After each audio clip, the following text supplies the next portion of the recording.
빌립보서 4장 4절의 말씀입니다. 함께 다 같이 읽어보겠습니다. 시작. 주 안에서 항상 기뻐하라. 내가 다시 말하노니 기뻐하라. 우리는 보통 이런 성경절을 듣거나 보면은 이렇게 말을 합니다. 기뻐할 일이 있어야지 기쁘지. 상황이 조금 나아지면은 그때 기뻐할 수 있지. 무언가 좋은 결과가 나에게 있어야 기쁨도 함께 따라오는 것이지.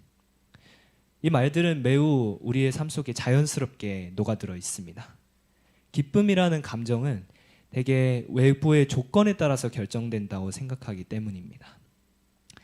본인이 생각하기에 만족할 만한 상황일 때, 우리의 삶 속에 일이 잘 풀릴 때, 관계가 평안할 때, 건강할 때 우리는 기뻐합니다. 반대로 내 뜻대로 상황이 잘 안 풀릴 때 기쁨은 우리의 마음속에서 가장 먼저 사라집니다. 그런데 성경은 우리에게 전혀 다른 질문을 던지고 있습니다. 주님 안에서 항상 기뻐하라고 말하고 있습니다. 기쁨의 근거가 정말 상황일까요? 어떻게 항상 기뻐할 수 있는 거죠? 우리가 살면서 기뻐하기보다 슬프고 힘들 때가 훨씬 더 많은데 말이죠. 단지 조건적으로 기뻐하는 우리를 이 말씀은 지적을 하고 있습니다. 사도 바울이 빌립보서를 기록할 당시의 그 상황을 생각을 해보면은 바울은 결코 기뻐할 만한 자리에 있지 않았습니다. 그는 자유를 잃은 채 감옥에 갇혀 살았고 자신의 앞날도 알 수가 없는 상태였습니다. 그러나 놀랍게도 빌립보서 전체에는 기쁨이라고 하는 단어가 반복해서 등장합니다. 바울은 고난 가운데서도 성도들에게 이렇게 말하고 있습니다. 주 안에서 항상 기뻐하라고요. 오늘 우리는 이 말씀을 통해서 기쁨이 상황에서 오는 것이 아니라 관계에서 오는 것임을 함께 살펴보고자 합니다. 빌립보서는 흔히 기쁨의 서신이라고 불리는 책입니다. 그러나 이 서신을 조금만 더 깊게 읽어보면은 이 기쁨은 감정적인 낙관으로부터 현실 회피가 아니라는 사실을 알게 됩니다. 억지 웃음이나 세상에서 기쁨을 추구하는 무엇인가를 이 책은 말하고 있지 않습니다. 바울이 말하는 기쁨은 분명한 근거를 가진 신앙의 태도이고 그 근거는 오직 하나, 그리스도와의 관계에 대해서 빌립보서는 말을 하고 있습니다. 기쁨은 환경이 아니라 주 안에 있음에서 나온다고 말합니다. 빌립보서 4장 4절에서 바울은 분명히 말합니다. 주 안에서 항상 기뻐하라. 바울은 단순히 기뻐하라고 말하지 않습니다. 그는 반드시 주 안에서라고 하는 기쁨의 근거를 붙이고 있습니다. 이는 기쁨의 조건을 상황이 아니라 관계로 옮겨놓는 표현입니다. 만약 기쁨의 근거가 상황이라면 바울의 명령은 무책임한 말이 될 수 있습니다. 그러나 기쁨의 근거가 주 안에 있음이라면 이 명령은 현실을 외면하는 말이 아니라 현실을 견디게 할 수 있는 응원이 될 수 있는 말이 됩니다. 주 안에 있다는 것은 예수 그리스도와의 관계 속에 거한다는 뜻입니다. 그 관계는 내가 하나님 앞에 잘할 때만 유지되는 관계가 아니라 우리가 혹시나 연약하더라도 하나님 앞에 붙들려 있는 관계도 포함되고 있습니다. 그래서 바울은 상황이 흔들려도 기쁨을 포기하지 않습니다. 기쁨의 뿌리가 상황이 아니라 주님께 있기 때문입니다. 상황이 흔들려도 그리스도와의 관계는 흔들리지 않습니다. 빌립보서 1장 12절에서 바울은 자신의 현실을 이렇게 설명하고 있습니다.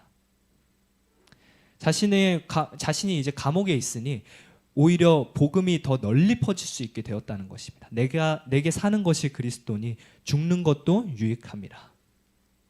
바울의 삶을 외적으로 보면은 실패한 삶처럼 보일 수 있습니다. 감옥에 갇혔고 그가 선교하려고 했었던 여행도 다 제한되었습니다. 그렇지만 바울은 자신의 상황을 기준으로 인생을 해석하지 않았습니다. 그는 그리스도와의 관계를 기준으로 이 상황을 해석했습니다. 바울이 본인의 인생의 틀에만 치우쳐 있었다면 이런 어려움에 빠졌을 때 하나님을 원망하고 망연자실했을 것입니다. 그래서 바울은 이렇게 고백합니다. 내가 사는 것이 그리스도니 죽는 것도 유익함이라. 이 고백은 상황이 좋아서 나온 말이 아닙니다. 오히려 최악의 상황에서 나온 고백입니다. 바울에게 중요한 것은 어디에 있느냐가 아니라 누구 안에 있느냐가 중요했던 것입니다. 우리의 신앙도 마찬가지입니다. 우리가 매 순간 살아갈 때 주어지는 좋은 상황이 있고 나쁜 상황이 있을 수 있죠. 그 상황을 기준으로 우리의 신앙을 계속 빗대게 된다면 우리는 쉽게 흔들릴 수밖에 없습니다. 그러나 관계를 기준으로 삶을 해석할 때 상황은 더 이상 기쁨을 결정하는 절대적인 요소가 되지 못합니다. 기쁨은 그리스도를 닮아가는 관계 속에서 비로소 깊게 느낄 수 있습니다. 기쁨이라는 감정은 본인 스스로가 찾아다녀야 되는 감정이 아닙니다. 우리는 흔히 삶이 기쁘기 위해서 삶 속에서 끊임없이 기쁠 수 있는 조건을 따지면서 살아갑니다. 어렸을 때부터 우리는 아주 좋고 윤택하고 행복한 삶을 살아야 된다는 사실에 끊임없이 가스라이팅 당하면서 삽니다. 가스라이팅이라는 뜻은 본인의 의지와 생각과는 상관없이 상대방의 생각 혹은 강요하는 대상의 생각에 이끌려서 쉽게 남의 말에 순응하고 의존하게 만드는 것을 말합니다. 공부 잘해야 대학도 갈 수 있고 하고 싶은 것도 할 수 있지. 그렇게 살아서 공부는 언제 하려고 그러니? 허튼 생각하지 말고 공부를 잘해야지.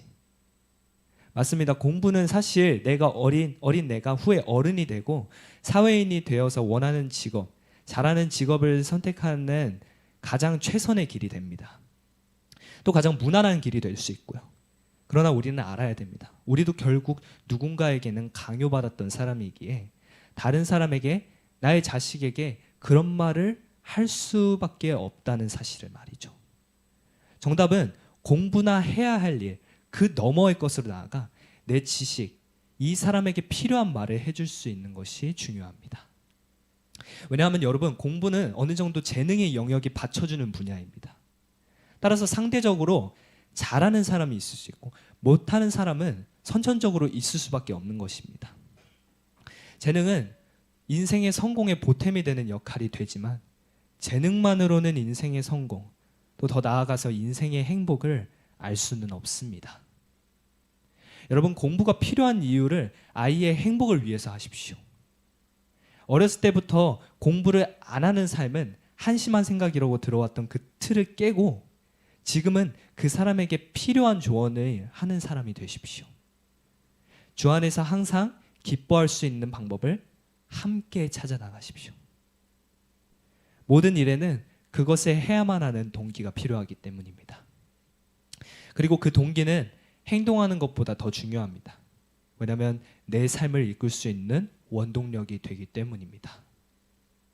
빌립보서 2장 5절에는 2장 5절에서 바울은 성도들에게 이렇게 권면하고 있습니다. 너희 안에 이 마음을 품으라. 곧 그리스도 예수의 마음이니.